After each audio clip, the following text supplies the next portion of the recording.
तोहके पावे खातिर हमर सोना तोहरा संगे संगे चले रे।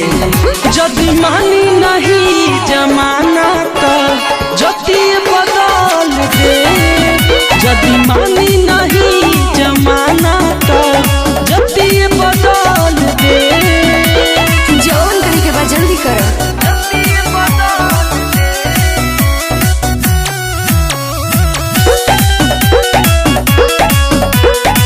जानवर से प्यार नहीं कर सकती, इससे क्या प्यार करेगी? बाबूजी, प्यार में जात और धर्म ना होला। सना से बहुत प्यार करेनी बाबूजी।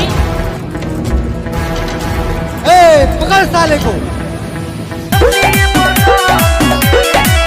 जबले चांदे रही तबले प्यारी रही, हर प्रेमी के ही विचार रही। हाँ जानू, सुना जानू बेरे जमाना मिटावल चाहे, तोरे घरवा के लोग पिटावल चाहे। हमके हो बिछाई जे काटा सब काटा कुचल दे। जदि मानी नहीं जमाना तो जति बदल दे।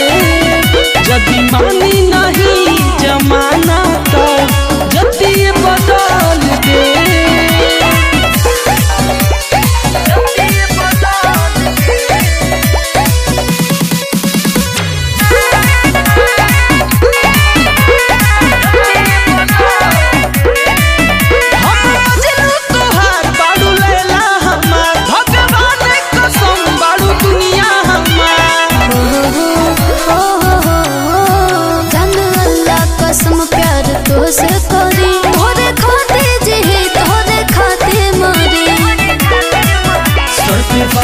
कफन हम तोहरा संगे संगे चल दे।